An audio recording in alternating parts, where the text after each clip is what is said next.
think what's tough about having a story-focused campaign instead of like a character-focused campaign is that the GM wants it to be more like a movie or a book or play, but it's not. There is that player input that kind of throws that for a loop. There are games that have certain mechanics that allow you to manipulate the story as a player and as a GM, and I think those would perhaps fit your style better. The only trick with those kind of games is that sometimes the story does still go in directions that the GM doesn't want. They kind of get away from GM as authority figure. Power to the people, power to the players is kind of a theme there. And there's actually some like GM hate. Like I've had, as you're reading through these books, you'll see various things like, GMs suck because of this and they suck because of that. And there's some negativity there that kind of turns me off, honestly, about a lot of those games. But there might be a way to steal some of the mechanics and blend them with your style so that you're still an authority figure. You still can say no.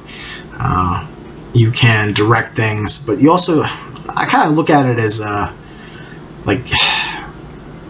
sort of being the gatekeeper. You open that freedom up sometimes, and you close the door other times, depending on what you think the story needs, what direction you want it to go in. I don't know. I just think that when you're story focused, this is what I want to say. When you're story focused, sometimes you get pulled out of character as a player. And sometimes that's something that you don't want. You want to stay in character. You want to not necessarily worry about the story, because that kind of gets you out of the player. It pulls you back. Instead of being in the forest, you're now looking at the forest from the outside.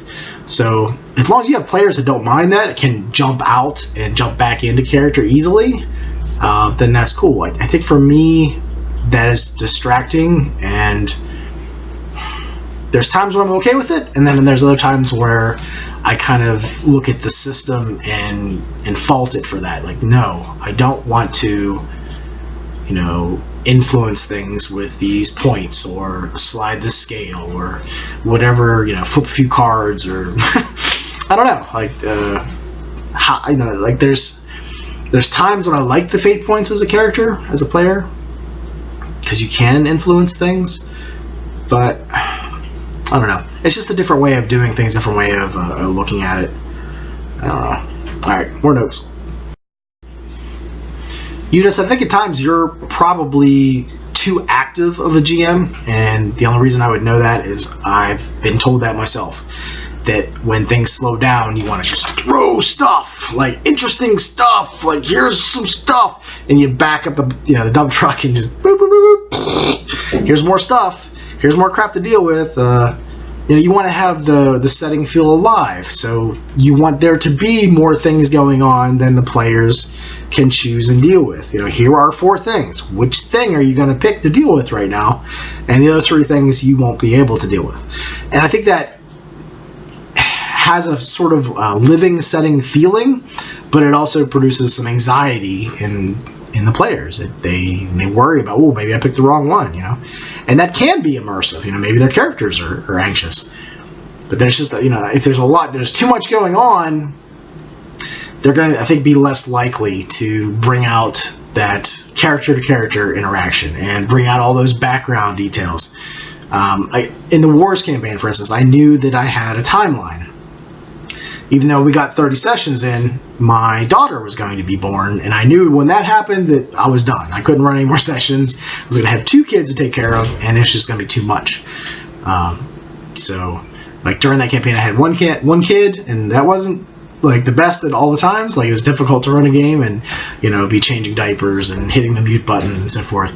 And 2 kids I just knew would be almost impossible.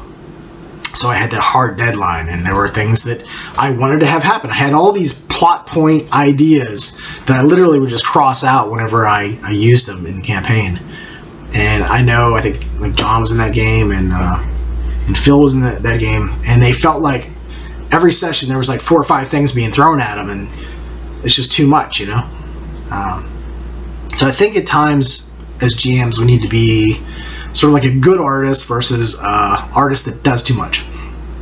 I don't know about any of you out there, but there have been times when I had a nice piece of art and it looks good as it is, and I want to do more. Gotta do more, you know, more detail, more colors, and then I fuck it up. You do too much, or if you would have just left it alone, you would have been fine, but then you do 3 more steps and you mess up one of those steps. And you just kind of ruin all that effort, you know, it's too much, you know. So instead of throwing stuff and action, you know, it's like some Arnold Schwarzenegger, Sylvester Stallone action movie, like on crack. Sometimes is the way I run things. And yes, it's exciting, but, you know, too much action without, you know, the highs and lows, you know, action, you've got to have some low points. Those points, the campfire moments, the times when there isn't an imminent threat of demise and destruction and the world's going to blow up. You know, you got to have some downtimes to contrast against those, you know, very action-oriented scenes and encounters with, you know, crazy NPCs. You know, it's good to have normal NPCs from time to time. I know, like in the people of Pembrooktonshire, for instance, they're all weird NPCs, so it's like weird overload the whole campaign. I think if I ever run that again, I'll have some normal NPCs to contrast against the weirdness. Like, yeah, this guy might eat corpses over here, but, you know, this guy's just a sheriff, and he's just normal, and he's trying to make sure all this weird stuff doesn't happen. Yeah. Players sometimes, when they have systems that have fate points or hero points or whatever you want to call them, where they can, you know, burn this and something cool happens in the game. There seems like there's a wide variety of responses to that kind of mechanic. Some people like to hoard them. And I think Tetsubu57 was actually one of the people that kind of made me understand this. In systems like that, he never burns his points. He always wants to keep them for a rainy day. And then there's players like me who are the exact opposite, where I just balls to the wall, burn my points as fast as you give it to me, and then I have like this drought of points for a long time, where, you know, however long it takes to refresh those points. You know, if you get refreshed every session, I'm burning those points within the first hour, and then like the last 3 hours I got nothing, and I'm like scraping by, you know. And other players are that they don't burn them at all. Like they could have burned up to maybe like 4 points a session, and they just don't burn any because they're always waiting for, like, oh, I'm good, just in case. No, I'm not going to spend those yet. So that's something too you need to take into account. Is just, you can have proactive players and they will interact with the system in different ways.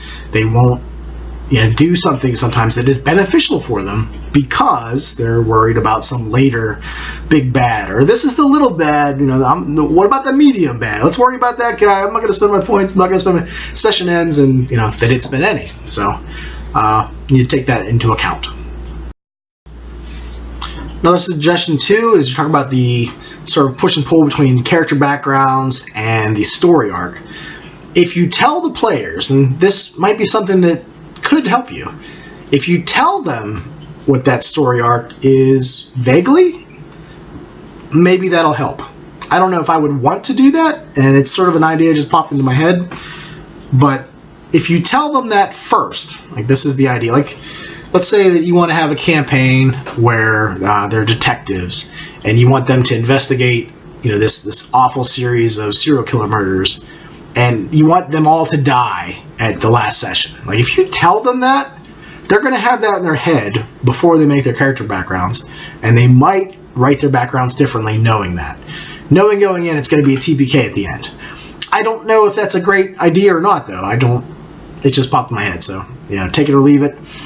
Maybe not tell them what the end is, but maybe tell them that, you know, what kind of, you know, you want it to be investigations, and it might be violent at times, but a lot of it's going to be, you know, looking into things and research, and, you know, so if you tell them that and then they write their backstories, maybe that would help, because they'll write backgrounds that can fit, or vice versa, you know, have the backgrounds first and then write the overarching story, campaign, plot after that, and try to incorporate all those things.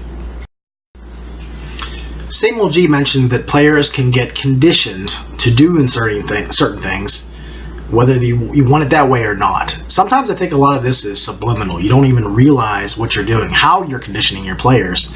You know, if you're being too active, if you are pushing them from point A to point B to point C, they're going to get used to you pushing them, so they're not going to have any momentum, or they're not going to have any oomph to do it themselves whenever you stop pushing them. They're just going to be, you've almost enabled them to be the way they are. So, there's some psychology in there, I'm sure. There's a lot of psychology, I think, in role-playing games. But think about that. Think about what you do, and if it's instinct, like if you're just doing something, I've learned myself that if you're just doing something, you're probably doing it wrong. It's probably like all the stuff that happened to your childhood, your parents, and all your friends, and all that kind of garbage is bouncing around in your head back there. So think about what you do before you do it. Think about what you say before you say it. Think about how is this going to influence them? How is it going to make them react in the future in the rest of this campaign? They'll get used to you running it that way, and it can be also helpful to try to do things in different ways each session if you want to try to keep the players guessing. Mix it up, start different places, start different seats. I know when I had my home game, I would change the tables that we use, just bizarre things like that. I'd use different lighting and different techniques. And one time I planned to dump out all my dice on the floor in this big moment of explosions and things, and I got the reaction I wanted. They all kind of like were freaked out, and they were like, "Oh, look at that mess!" But I wanted to do that, So try to do things in different ways, and see how it influences the players. You might discover through trial and error that, wow, when I did that session, like, they were very proactive, and they also grabbed onto the story hooks too and ran with them. So yeah, a lot of it is, I don't know if advice is going to help. I think you got to be in the trenches.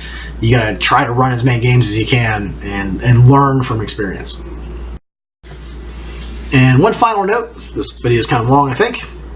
If you want some internal development of your characters, there are things you can do instead of the main campaign.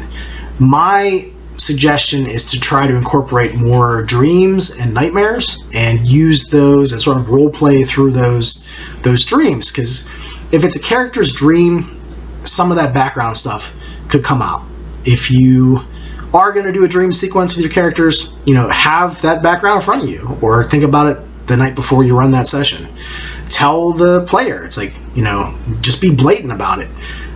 Some of that background stuff that we're not getting into the campaign, try to bring it out, because it's a dream. You can be talking about anything. You can have things that would never be in the same dreamscape or area or room, whatever, in this dream, that could never be together in the real life. You can have dead people, living people, fantasy creatures if it's a modern, realistic setting that can't exist in that. So you can have symbology. You can have things in there that represent things in your background, and the GM can help you with that. You're like, maybe in your dream, the things with your mother can be like flowery or plant-like, and try to just use themes like that, so you can weave things in subtle ways that maybe isn't like a giant mallet smashing you in the head. It's just in the backgrounds. Like, you could describe creeping vines if like your mother was overbearing and didn't let you do anything. You could describe like your father being like gears and smoke and greasy machines. So you can have like some contrast just even in the descriptions in the background of the dream that can have meaningful like a meaningful reaction from the player. And I also emphasize, if you do dream sequences or whatever, to allow a lot more narrative freedom in the player themselves. Maybe they can actually use some of their real life dreams and nightmares and spit them out, and you'll have some very powerful role-playing experiences. I know I have, just doing that. And again, you don't want to overdo anything.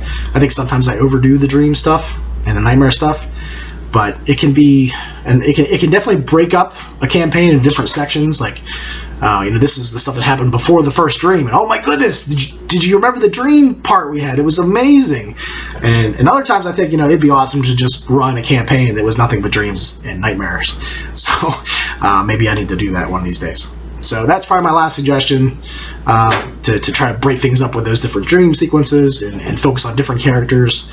I would also emphasize to try to incorporate the other players, even though it's like the one person's dream, because maybe they know, or they can have a list of things that they want to incorporate in the dream, and that way everybody at the table is doing something too. I notice with story-focused games, sometimes they'll focus on one player for too long, and the other guys are just sitting there waiting. So try to bounce that spotlight back and forth. So. think that's it for me today. I hope you enjoyed the long response, Eunice, and I'll talk to everybody later.